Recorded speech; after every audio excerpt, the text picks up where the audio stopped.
Bonjour à tous, c'est ThomasLudovox.fr, bienvenue dans ce Ludo Chrono. Aujourd'hui, je vais vous parler de Panorama. Panorama, c'est un jeu pour 2 à 4 joueurs qui peut se jouer à partir de 8 ans et pour des parties d'environ 20 minutes. Panorama, c'est un jeu dans lequel on va faire un tour en montgolfière et on va essayer d'avoir le plus beau panorama possible. Pour cela, on va récupérer des tuiles qui vont nous servir à augmenter notre panorama. On va avoir différentes zones dans notre panorama. On aura par exemple des montagnes, des forêts, des champs. Et dans ces zones, il y aura à la fois des fleurs et des animaux. Pour chaque zone, on va multiplier le nombre de fleurs par le nombre d'animaux. Ce sera le nombre de points que nous fait gagner la zone. On va ici avoir des objectifs qui nous permettent d'avoir des points supplémentaires. À la fin de la partie, c'est le joueur ou la joueuse qui a le plus de points qui remporte la victoire. Alors voyons voir comment ça va se passer. Et bien tout d'abord, on va mettre au centre la tuile qui correspond au nombre de joueurs et on va mettre des paquets de 4 tuiles en face de chacun des côtés. On va mettre le jeton soleil en face de la position de départ. Chaque joueur va prendre une tuile de départ et une montgolfière de départ. On va placer les montgolfières en partant du jeton soleil dans le sens aiguille d'une montre au hasard et on peut commencer la partie. Les joueurs vont jouer à tour de rôle. C'est toujours le joueur qui est en face du jeton soleil qui va être le joueur dont ça va être le tour. Donc là, ici, c'est mon tour. Je vais devoir déplacer ma montgolfière en face d'une pile où il n'y a pas d'autres montgolfières pour pouvoir récupérer la tuile en question. Alors, je peux m'arrêter ici, ici, ici ou ici.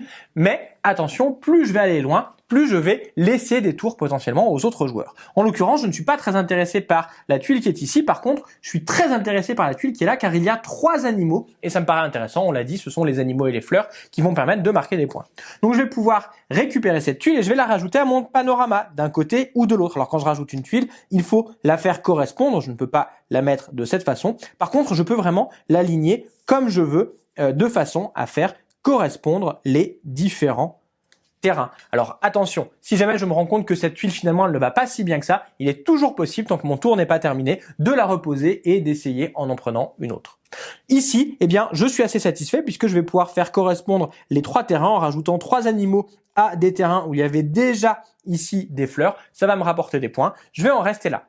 Je vais alors prendre le soleil et je vais le déplacer dans le sens aiguille d'une montre vers la prochaine montgolfière. Et ce sera donc le joueur qui est ici qui aura le prochain tour à jouer. En l'occurrence, ce joueur va se déplacer, il va venir ici parce qu'il est intéressé par ce corbeau et par le fait qu'il y ait plusieurs fleurs ici. Il va pouvoir mettre les fleurs ici de cette façon. Il a fait correspondre ces 3 paysages. On déplace le soleil et c'est à la joueuse qui est à ma gauche. La joueuse qui est à ma gauche, eh bien, elle va choisir de s'arrêter ici. Ce n'est pas forcément une tuile très intéressante. Néanmoins, il y a quand même des choses dessus qui peuvent lui plaire. Elle va rajouter la tuile ici. Et surtout, eh bien, c'est de nouveau à elle de jouer. Elle va donc pouvoir se déplacer, par exemple, ici pour récupérer la tuile qui est là et la rajouter à son paysage. C'est maintenant de nouveau à moi de jouer. On va donc continuer ainsi à jouer et il y aura donc de moins en moins de tuiles sur les différentes piles. On continue ainsi à jouer et ici c'est de nouveau à moi de jouer. Je vais déplacer ma montgolfière pour prendre la tuile qui est ici. Je vais la rajouter dans mon panorama ici. Alors, comme d'habitude, je la rajoute forcément à une extrémité. Je ne peux pas la rajouter au milieu de mon panorama. Mais j'ai pris cette fois la dernière tuile d'une des piles. Dans ce cas-là, eh bien, mon petit tour en montgolfière est terminé. Ma montgolfière va faire pssst et va atterrir. On va retourner le jeton qui est ici, on va le tourner et ça indique donc que chacun des joueurs va avoir encore un tour et un seul à jouer. Une fois que chacun des joueurs a joué son dernier tour, on va tout simplement compter les points. Alors vous remarquerez que en fonction des tuiles que l'on a prises et des emplacements que l'on a sautés, on n'aura pas forcément le même nombre de tuiles dans notre panorama. Pour procéder au décompte des points, on va tout simplement regarder zone par zone combien la zone nous rapporte de points. Alors une zone, ça va être tout simplement un type de terrain qui va être continu entre plusieurs tuiles. Par exemple ici, j'ai une zone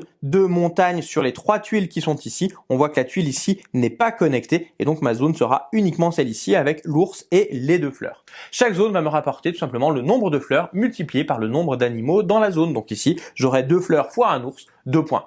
Pour la zone qui est ici, eh bien l'autre zone de montagne, je vais avoir 2 ours, une fleur, 2 fois 1, toujours 2 points. Comme vous le voyez, la tuile qui est ici n'est pas connectée à celle qui est avant. Il faut que les tuiles aient des connexions franches au niveau de leur terrain. Une fois qu'on a fait par exemple les zones de montagne, on peut passer aux zones de forêt. Ici, j'ai une zone de forêt qui est sur ces 4 tuiles. On voit ici qu'il n'y a pas de connexion au niveau de la forêt. 2 renards fois 6 fleurs, 12 points pour la zone qui est ici. Alors évidemment, pour chacune des zones, si jamais il manque soit un animal, soit une fleur, c'est-à-dire qu'il n'y a que l'un ou que l'autre, la zone me rapportera 0 points. Mon petit corbeau qui est tout seul ici, je vais faire 1 fois 0 puisqu'il n'y a pas de fleur, eh bien il ne me rapportera aucun point. Une fois qu'on a fait les calculs des points de chacune des zones, on va y ajouter les points des objectifs. Chaque objectif va rapporter 10 points aux joueurs qui remplissent le mieux l'objectif en question. Ici, par exemple, eh bien, il faut être celui ou celle qui a le moins de nuages. C'est donc la joueuse qui est ici avec un seul nuage qui aura 10 points. Pour l'objectif qui est ici, il faut être celui ou celle qui aura le plus de corbeaux. C'est le joueur qui est ici qui va avoir 10 points. On aura enfin l'objectif de la rivière. Cette rivière, pour marquer des points, il faudra avoir la plus grande rivière possible. Moi, j'ai ici 4 tuiles qui se suivent avec ma rivière dessus. Celles-ci sont trop loin, elles sont séparées, elles ne comptent pas. Le joueur qui est ici a lui aussi une rivière de 4 tuiles. Dans ce cas-là, comme il y a égalité, on va chacun avoir les points. On aura chacun 10 points. On va faire la somme de tous les points que l'on a marqués et c'est le joueur ou la joueuse qui a le total le plus élevé qui remporte la partie. Alors comme je vous l'ai dit, d'une partie à une autre, vous pourrez changer les objectifs. Il y aura toujours des objectifs avec un objectif bleu clair, un objectif vert et un objectif bleu foncé. Il est à noter que le jeu va vous proposer des scénarios avec des objectifs qui auront été choisis pour vous à l'avance. Voilà, on espère que vous avez tout compris sur Panorama. Si c'est le cas, eh bien vous pouvez passer un petit commentaire, nous mettre un like et à bientôt sur la chaîne. Ciao ciao.